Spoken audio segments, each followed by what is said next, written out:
Hello, voici tout ce que j'ai lu et écouté sur le mois de juin. Il y a encore des livres dont je vous ai pas encore parlé en épisode de podcast, mais oh, c'est une intro d'un épisode de podcast. Donc, je vais vous parler de 3 de ces livres. Voilà. Puis à côté, une tasse que vous pouvez retrouver dans ma boutique Etsy.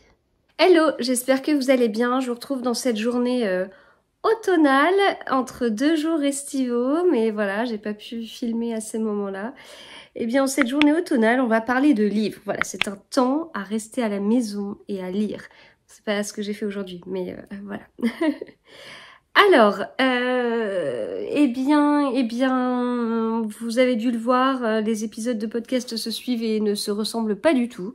Entre un épisode spécial salon, un épisode où j'ai pas d'événement, pas de réception, mais énormément de livres lus, et ben là, on change. Il y a eu un événement littéraire trop bien, et il y a eu des réceptions mais incroyables. Je ne m'attendais pas à ça, et le pire c'est que c'est même pas ce que j'attendais, c'est-à-dire que j'attends d'autres choses qui vont peut-être arriver prochainement, mais c'est pas dedans. Donc voilà, et puis des lectures, pas tant que ça au niveau des lectures, mais bon. Voilà, on va parler de tout ça. Événement littéraire autour d'une autrice que j'adore, Anne-Gaëlle Lyon. C'était organisé par Livre de Poche pour fêter la sortie des Demoiselles et de la suite Ce que les étoiles doivent à la nuit chez Livre de Poche. Voilà, c'est 2 livres que j'ai lus. Je les ai lus en grand format. Celui-là, je l'avais acheté dès la sortie. Celui-ci, je l'avais reçu en service presse par Albin Michel. Et voilà, c'est vraiment 2 livres que j'aime beaucoup. Les Demoiselles, en fait, c'est ce que je disais hier soir à Julien Rampin. C'est que, en fait, pour moi, dès qu'elle en sort un, c'est mon nouveau préféré. Pour l'instant, ça s'est passé comme ça. J'ai préféré le 2 au 1. J'ai préféré, du coup, les Demoiselles à son précédent. Et j'ai préféré Ce que les étoiles doivent à la nuit aux Demoiselles. Le Demoiselle, il est vachement bien, c'est hyper frais, ça change, mais tellement de ce qu'on a l'habitude de lire, et c'était une très bonne lecture. Ce que les étoiles doivent à la nuit, c'est peut-être un peu moins original. Ça reste original, c'est clair, mais on n'est pas dans la surprise absolue que j'ai eue avec les Demoiselles, où je m'attendais pas du tout à ce que ça prenne ce chemin-là, et j'ai beaucoup aimé. Donc Ce que les étoiles doivent à la nuit, c'est peut-être un petit peu moins surprenant, mais ça l'est quand même. Mais je sais pas, je me suis beaucoup attachée au personnage de Lise, en fait. Donc voilà, si vous les avez pas lus, je vous les conseille, mais vraiment, lisez d'abord les Demoiselles et ensuite ce que les étoiles doivent à la nuit. En ce moment, j'arrive pas à parler. Donc, événement organisé par Livre de Poche à Paris. C'était dans un petit bar, en fait. Et donc, il y avait pas mal de bookstagrammeurs qui étaient invités, et ainsi que des proches d'Anne-Gaëlle. Et on a pu discuter, on a pu faire des photos, on a pu faire quelques vidéos, on a pu... voilà, on a pu passer vraiment un bon moment. On a bien mangé avec de la charcuterie basque, mais qu'est-ce que c'était bon. On s'est régalé, vraiment, c'était extra. Et ça s'est poursuivi, ça s'est terminé, mais la fin a été longue. Enfin, en tout cas, il y a une bonne partie de la soirée qui a été consacrée à ça, à danser. Voilà. Et ça, c'était trop bien. Donc on a dansé, on a chanté. En plus, on se faisait la remarque, on était beaucoup à être de la même génération, en fait. Donc moi, j'ai un an d'écart avec Anne-Gaëlle. Et donc forcément, les musiques qu'elle passait, c'est ma génération aussi. Donc ça rappelait trop de souvenirs. Ça faisait énormément de bien. Bon, le seul souci, c'est que j'ai été à un séminaire boulot lundi. Lundi soir, voilà, karaoké, on a dansé et tout. Hier soir, pareil, et j'ai pas 20 ans. Voilà, donc ce qui peut expliquer peut-être de grosses cernes, des petits yeux. Voilà, je n'ai plus 20 ans. Mais mon Dieu, ce que ça fait du bien. Oh là là là, j'ai passé un mois de juin, mais très compliqué, vraiment très très compliqué. Il a été mais très chargé, mais à un point que j'imaginais même pas. Et je me suis quand même traîné une laryngite pendant un mois. Et ça a été loin, ça a vraiment été loin. En fait, ça, juste avant de partir à la nuit blanche des livres, j'étais tellement pas bien que je me suis dit, j'étais sur la route, je vais faire demi-tour. Et voilà, après ça a été de mieux en mieux, j'en suis ravie, mais ouh, ça a été compliqué. Et du coup, des soirées comme ça, mais ça fait mais tellement de bien, ça guérit de tout. Mais vraiment, ça fait tellement de bien au moral, ça fait, il y a un lâcher prise, il y a. Et puis Anne-Gaëlle est tellement lumineuse, elle a une bonne humeur communicative, elle est toujours souriante. Enfin, la voir, c'est un rayon de soleil en fait. Et et donc j'aime ses livres, mais j'apprécie beaucoup la personne. Et voilà, c'est un vrai plaisir. Mon seul petit regret, c'est que j'ai 4 livres et ils sont déjà tous dédicacés. Donc j'ai fait dédicacer les 2 que j'ai eu là-bas. Mais c'est pour un concours sur Instagram pour offrir à l'un d'entre vous. Mais en fait, je regardais, avant de partir, je dis, est-ce que vraiment ils sont tous dédicacés? J'avais un petit doute. Donc son premier, Le bonheur n'a pas de ride, j'ai fait dédicacer à Saint-Maur il y a 3 ans, donc juin 2019. Les demoiselles, j'ai fait dédicacer en juin 2020. Ce que les étoiles doivent à la nuit, je l'ai fait dédicacer en juin 2021. Et j'ai une autre dédicace et je ne me souviens plus d'où c'était. Mais ils étaient tous les 4 dédicacés. Voilà. Donc, excellent moment. Mille merci à Anne-Gaëlle et puis à Livre de Poche de m'avoir invitée, de m'avoir permis de passer ce moment. Ça fait partie des soirées, on sait qu'elles resteront dans nos mémoires en fait. Je vous parle souvent de la soirée de Serena Giuliano où ça s'est transformé en karaoké avec Virginie Grimaldi et d'autres autrices et c'était un moment incroyable auquel je pense encore. Je vais pas vous dire tous les jours non plus, mais j'y pense encore régulièrement. Et bien voilà, hier soir c'était pareil. La soirée avec Anne-Gaëlle, c'est pareil. C'est quelque chose dont je me rappellerai pendant un long moment. Genre de soirée marquante où c'est en fait on est dans le truc, puis après on sort et on se dit ah ouais non mais en fait j'ai dansé avec Anne-Gaëlle, voilà. Trop bien. Voilà, excellent moment.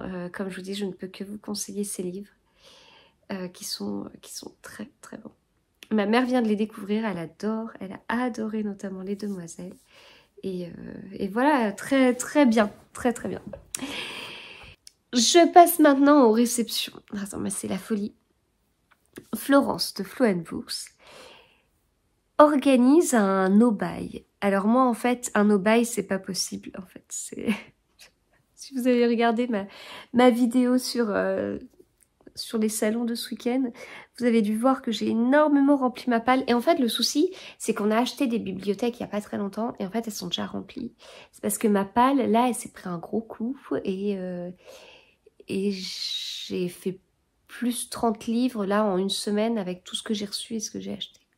Alors, c'est clair que dans le no-buy, enfin, en tout cas, je voyais une story d'Engie avec le template fait par Florence où elle mettait plus un SP et tout. Donc, voilà, ça doit pas entrer les services presse dans le no-buy. Mais moi, un no-buy, non. Puis surtout que là, sur l'été, je vais partir en vacances et l'un de mes petits plaisirs, c'est de m'acheter 1 ou 2 livres en vacances. Donc, je vais plus lire cet été. Enfin, je sais que là, j'atteins vraiment des sommets. Quand j'avais dit « Oh non, mais ça va, je suis pas à 200 livres et maintenant je suis à 225 dans ma palle, ça fait beaucoup. » Donc, je sais que j'atteins des sommets, mais je sais que cet été, ça va beaucoup se calmer au niveau des envois de livres. Et j'ai espoir de plus lire cet été. Non pas que je sois en vacances tout l'été, hein, on est d'accord, je suis comme tout le monde, je vais travailler. Mais en fait, l'impact que l'été a sur ma vie, c'est que je vais travailler en voiture. Et du coup, en fait, j'ai moins de monde sur la route. C'est bête, hein, mais je peux peut-être gagner 1 heure par jour, en fait. 1 heure par jour, c'est 1 heure de lecture. Voilà, donc ça c'est pas mal, donc ça c'est très bien même. Alors ça veut dire moins de livres audio aussi, mais voilà. Et puis même si j'ai pas 2 mois de vacances, je vais quand même prendre des vacances. Donc pendant les vacances, je compte davantage lire.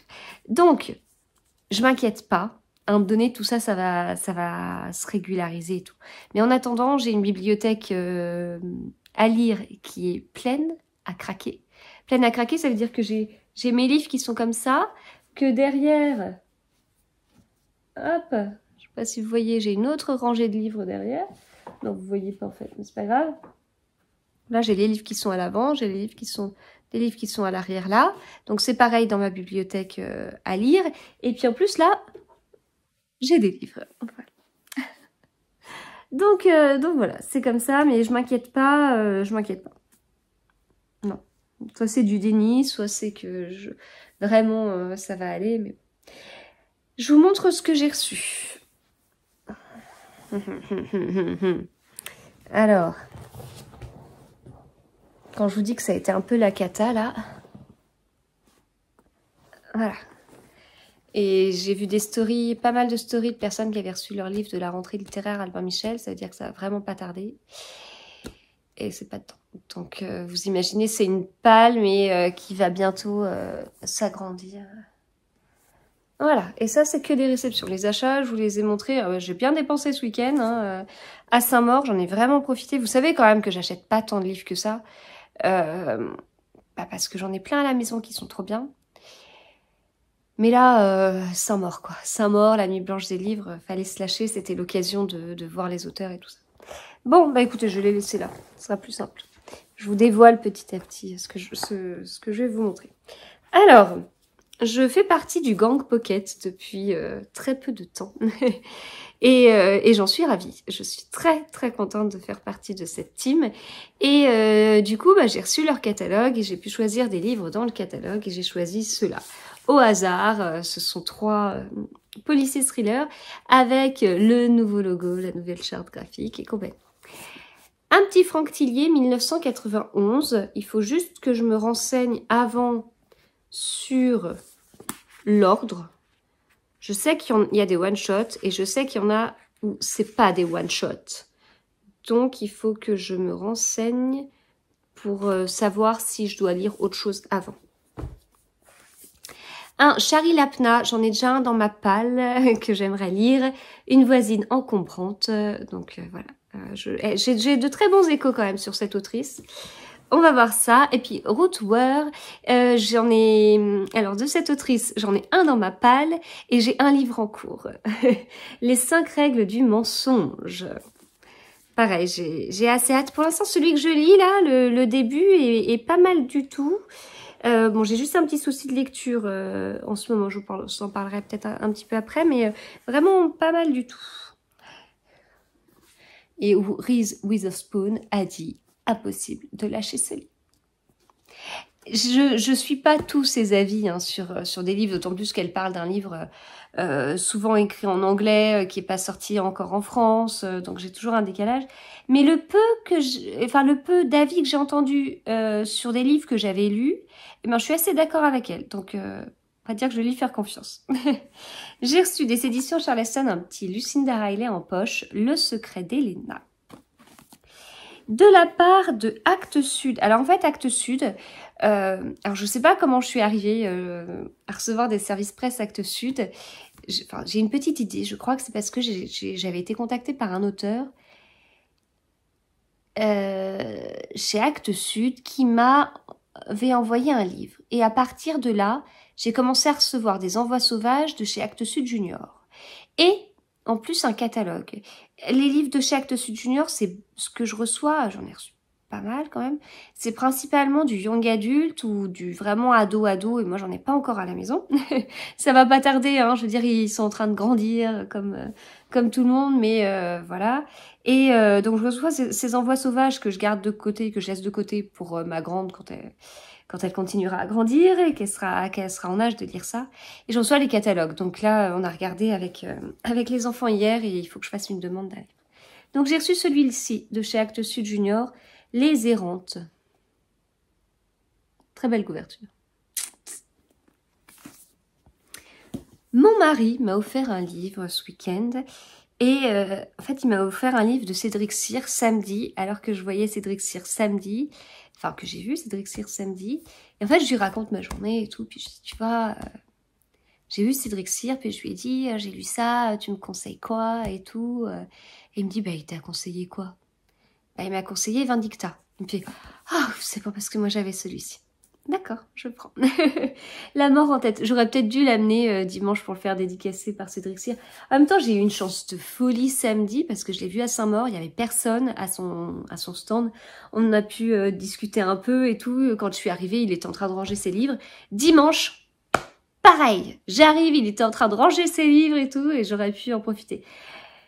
Je pensais pas avoir la chance 2 jours de suite, mais si. Donc voilà pour ça. Pour ce livre qui était dans ma wishlist. Parce que j'ai beau avoir une palle de 200 livres, j'ai aussi une wishlist. La palle pourrait remplacer la wishlist. Mais non.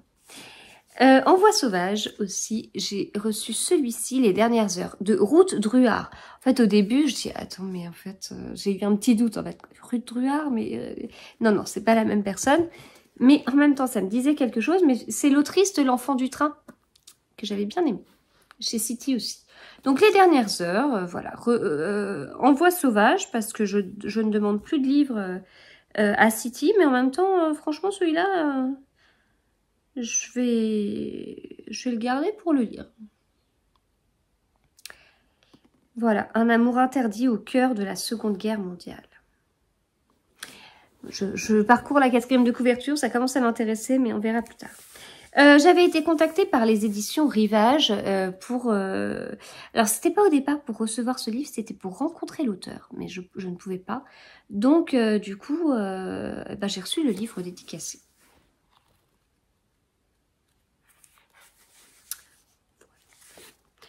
Livre de la rentrée littéraire Rivage, L'Inventeur. Ça paraîtra le 17 août. Son visage n'est sur aucun tableau, sur aucune gravure, dans aucun livre d'histoire. Personne n'est présent dans ses défaites. Rares sont ceux qui assistent à ses victoires. Fils de serrurier, professeur de mathématiques qui, au milieu du 19e siècle, découvre l'énergie solaire.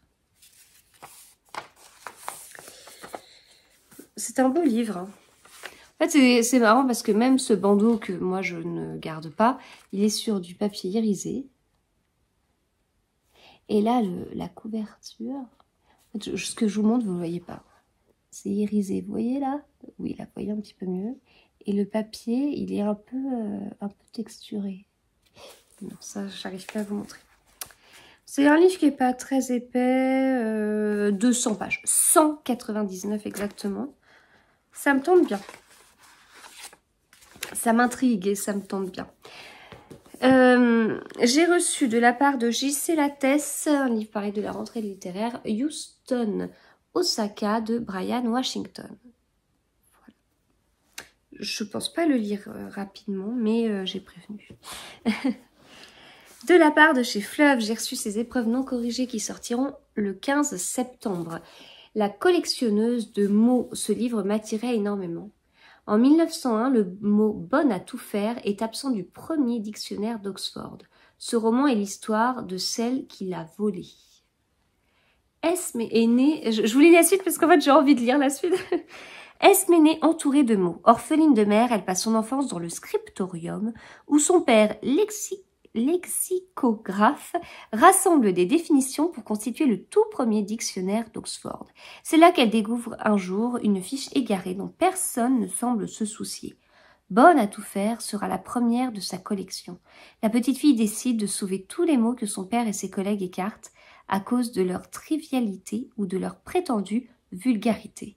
En grandissant, elle s'aperçoit que ces termes ont le plus souvent trait aux femmes et à leur vie quotidienne. Alors, tout en traçant sa voie dans une société encore très étriquée, Esme commence à constituer son propre dictionnaire, celui des mots oubliés. Bon, faut que je me le case.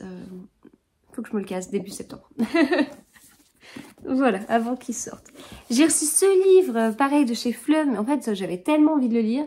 C'est le livre Apparition qui est sorti il y a un petit moment chez Fleuve, donc il est sorti le 10 février, comme auteur, Victor Vincent. Hop. qui est donc un mentaliste. C'est juste génial. Ah, il y a même un petit marque-page, c'est cool. Maintenant que j'ai lu des thrillers de spécialistes de poker, je veux dire, mais un mentaliste, mais oui, tellement.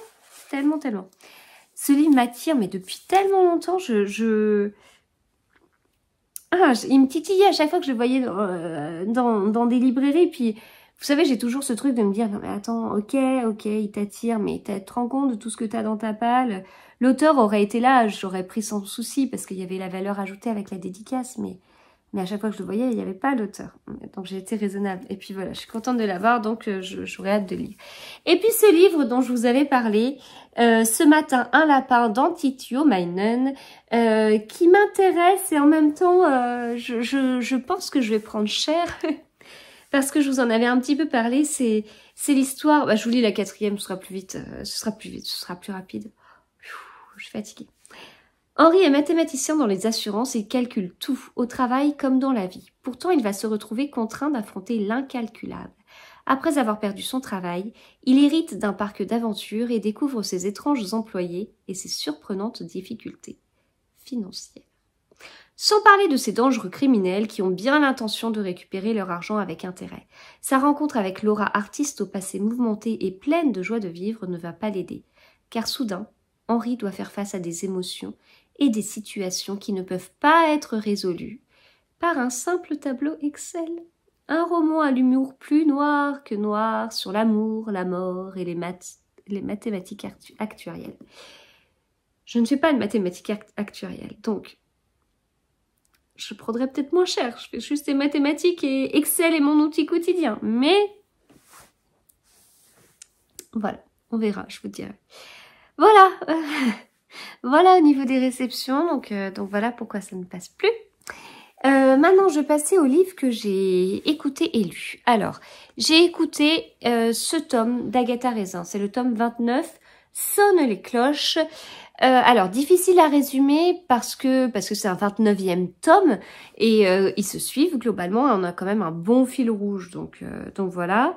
Mais c'est toujours un plaisir de suivre Agatha Raisin. Je vais pas vous dire qu'on a un retournement de situation, qu'on est sur un schéma très différent. Non. Vraiment, on est sur le même style de livre que les tomes précédents. Voilà. Ça faisait un petit moment que j'en avais pas lu. Je les avais pas mal passés en audio au début, quand j'avais découvert les livres audio. Ça faisait partie de mes premiers livres audio. Et ça m'avait permis d'être à jour dans tous ceux que j'avais. Là, je suis à jour. J'en ai plus. Je sais qu'il y en a d'autres qui sont sortis. Ils n'avaient pas été proposés d'ailleurs en service presse par Albin Michel. Donc, je les achèterai à un moment donné, mais pas tout de suite. J'ai beau avoir fait une pause avant d'écouter ce 29e tome. Bah, c'était bien, mais... j'avais l'impression d'être déjà lassée alors que je venais à peine de retrouver Agatha Raisin, donc voilà. Après, dans ma palle, j'en ai d'autres, des MC Beaton, j'ai des Hamish Macbeth, j'ai des Lady Rose, j'en ai un autre d'ailleurs, un dernier qui est sorti, là, les Chroniques de Bond Street, je crois. Mais ouais, là, je me suis un petit peu lassée, je trouve ça bizarre, mais du coup, celui-ci, j'aurais un peu de mal à vous dire, allez-y, foncez, voilà. Donc, je suis contente d'être à jour, mais j'ai pas forcément envie de poursuivre tout de suite la série. Voilà, mais les couvertures, elles restent canon. Et puis, pour moi, Agatha Raisin reste la première collection de Cosy Mystery qu'on a vue en France, avec ce format un peu particulier de semi-broché, avec ses couvertures magnifiques, avec le Cosy Mystery au niveau de l'écriture, au niveau du rythme et tout ça. Donc voilà, ça reste le premier Cosy Mystery. Donc c'est pas le premier qui a été écrit, mais en l'occurrence, c'est pas la première série que MC Beaton a écrite, puisqu'elle a écrit Hamish Macbeth avant, mais là, je sais pas, ça l'a pas trop fait. Alors, ensuite, un petit Agatha Christie, Rendez-vous avec la mort. il me disait quelque chose. Alors, c'est pas cette couverture qui me dit quelque chose. J'ai une couverture, j'ai une édition vintage avec une couverture qui... Voilà, quand je vois le titre Rendez-vous avec la mort, je pense tout de suite à cette autre couverture. Un de mes plus anciens Agatha Christie que j'ai dû avoir en 98-2000 en occasion. Et voilà. Donc je ne savais plus si je l'avais lu en fait. Je savais plus jusqu'à ce que je lise le livre, le début au moins. Et puis là, je me suis rendu compte que... Alors, est-ce que je l'ai lu? Je crois, mais je l'ai vu. Ça, c'est sûr, je l'ai déjà vu. Donc, dans ce livre, en fait, on suit une famille américaine. Donc, les enfants sont grands, hein, certains sont en âge de se marier. Mais la maman, elle a un côté... voilà, ses enfants... Elle veut pas qu'ils bougent, elle veut pas qu'ils sortent de chez elle, et elle veut pas qu'ils rencontrent d'autres personnes. Voilà, vraiment, elle les garde autour d'elle. Elle est nocive, vraiment nocive. Et voilà. Sauf que ce qui devait arriver arriva. Et malheureusement, cette maman ne survit pas à ce voyage. Et heureusement, nous avons Hercule Poirot qui fait aussi cette visite et qui va donc pouvoir démasquer le coupable. Donc j'ai globalement bien aimé. Ça fait pas partie du tout des Agatha Christie qui m'ont énormément emporté. C'est pas mon préféré. Mais écoutez, c'était plutôt pas mal. Un peu différent de d'habitude. Grosse introduction, quoi. Enfin, ce que j'appelle l'introduction, c'est avant le meurtre. La moitié du livre, quoi. Et donc ça a été long. Ça a été long, mais ce temps-là, Agatha Christie l'a utilisé pour vraiment nous décrire les personnages, nous décrire la relation entre les membres de cette famille. Voilà, il y avait vraiment des choses liées à cette famille. On a fait connaissance, on a vraiment fait connaissance avec chacun. Il y a vraiment eu, oui, une grosse psychologie des personnages qui a été détaillée. Et ce qui fait qu'en fait, après... l'enquête n'est pas très longue. Et puis, donc l'enquête n'est pas si longue que ça. Et puis après, ce qui m'a un peu surprise, c'est que en fait, on a la moitié où on va découvrir les personnages, leur personnalité et compagnie, meurtre.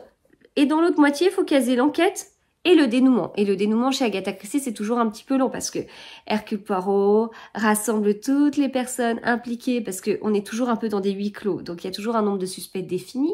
Et donc, du coup, il rassemble toutes les personnes, tous les suspects dans une salle. Et puis, il dit, je pensais que c'était vous parce que, en fait, non, c'est pas vous. Et puis, je pensais que c'était vous. Et puis, en fait, non, c'est pas vous. Et puis, voilà. Donc, c'est un vrai Agatha Christie, même si on n'est pas en Europe, on s'est déplacé. Mais ça l'a fait. Et voilà, j'ai lu mon Agatha Christie du mois dans le cadre du challenge Red Christie 2022. Et je termine avec ce pavé. La sœur de la lune. La sœur de la lune de Lucinda Riley, qui est... le tome 5, puisque c'est la 5e sœur, c'est Taiji Dapliez qu'on vient de découvrir. J'ai commencé à lire, puis je l'ai passé en audio, puis j'ai fait lecture papier, audio, avant de le finir en audio. Avant la soirée avec Ngael. Du coup, ce livre, que vous dire? Eh bien, il était pas mal. C'est pas une sœur que j'avais envie de découvrir. Enfin, il y en a que j'ai pas envie de découvrir parce que je les ai aperçus un peu et je me dis, oh, j'aime pas trop ce style. Là, j'ai l'impression de pas la connaître en fait, d'être passée à côté. Et puis, en lisant la 4e de couverture, je savais qu'on allait partir en partie en Espagne, mais pas que. Et je savais qu'il y allait avoir, enfin, je savais, en tout cas, j'ai découvert très vite au début, il y avait un côté dont un petit peu inexpliqué, des choses, je vais pas dire que c'est du fantastique, mais qui peuvent paraître un peu bizarres, certaines croyances et... Moi, je suis pas du tout comme ça, donc je craignais un petit peu ce qui allait se passer, si vous voulez. Puis l'Espagne n'est pas un pays qui m'attire. Et en fin de compte, j'étais bien, j'ai passé un bon moment. Ça a été un très bon livre. Et c'est bon, maintenant je connais Taiji, ça y est, maintenant je l'aime bien. Voilà, je suis influençable. À chaque fois que je découvre une sœur, je l'aime beaucoup. à la fin de ce livre, il y avait un chapitre, je pense que c'est le premier chapitre du tome suivant, autour d'Electra. Et là, Electra, elle a un côté tape à l'œil et tout. Puis alors, ce premier chapitre, c'est pareil, il me donne pas trop envie de la connaître. Alors, j'espère que mes a priori, encore une fois, vont être démentis, mis au tapis, mis au placard, j'en sais rien, mais voilà. En tout cas, là, avec ce 5e tome, il y a des questions que je commence à me poser un petit peu sur cette famille, sur ce qui est arrivé à leur papa. Voilà, c'est vrai qu'à chaque tome, on découvre un personnage, on découvre un pays, on découvre une culture, un loisir, une passion. Mais en plus, donc il y a vraiment un côté, c'est 100% neuf. Chaque sœur va être amenée à découvrir son passé, d'où elle vient. Toutes les sœurs ont été adoptées par pas Salt, et du coup, elles savent pas d'où elles viennent, et pas leur a laissé des coordonnées géographiques pour qu'elles puissent se repérer sur le lieu d'où elles viennent, et une lettre et tout ça avec quelques détails. Donc voilà, ça c'est assez chouette, et du coup on va retrouver ça dans chaque livre. Et puis en plus de ça, on peut avoir des personnages du style si comment dire, si vers le début du livre on a Taiji qui va parler avec une sœur qu'on a déjà vue, et si on n'est pas trop tard dans le temps, parce que forcément on avance un petit peu dans le temps, il y a des parties qui se recoupent, mais il y en a d'autres qui se recoupent pas entre les tomes, on avance un petit peu. Mais du coup, si elles se sont parlées dans un tome, et que le moment pour l'autre personnage est avant la fin du livre consacré à ce personnage, et du coup on va pouvoir voir une scène dans les 2 livres, et ça c'est assez chouette. Donc j'ai bien aimé, c'est pas mon tome préféré, c'était un beau moment, mais c'était pas non plus exceptionnel. Mais c'était, voilà, je suis contente de l'avoir lu. Le seul truc, c'est que c'est le dernier livre que j'ai lu et écouté sur le mois de juin. En fait, j'ai fait un très bon mois de juin au début, vraiment un mois de juin incroyable niveau lecture. Et là, ça fait une semaine que le rythme est totalement ralenti. Je vais pas dire que je lis plus rien. Si je vous disais le nombre de pages, vous rigoleriez, je pense. Mais le rythme est totalement ralenti avec, ce week-end, les salons, en début de semaine, un séminaire. Et en fait, cette coupure a fait que j'ai eu du mal à reprendre la lecture. Beaucoup de mal à me concentrer. En fait, ça s'est joué là-dessus. Donc j'ai eu un peu de temps hier après-midi, mais c'était avant de partir à Anne-Gaëlle, donc j'étais pas forcément en bon état d'esprit. Ce soir, j'ai rien de prévu, donc je reste posée à la maison, et du coup je vais lire, je vais avancer mes lectures, et puis ensuite demain soir ça devrait être la même chose. Donc voilà, j'espère retrouver quelque chose qui va ressembler un petit peu à mon petit quotidien pour retrouver le temps de lire. Je vous avais déjà fait une vidéo il n'y a pas longtemps du tout sur Je lis quand, si vous voulez avoir plus de détails sur est-ce que je lis en semaine, le soir, la semaine, le week-end. Voilà. Eh bien écoutez, je vais m'arrêter là. J'espère que cet épisode vous a plu. Moi, ça m'a fait plaisir de l'enregistrer. Écoutez, je vous dis à très vite. Bonne lecture.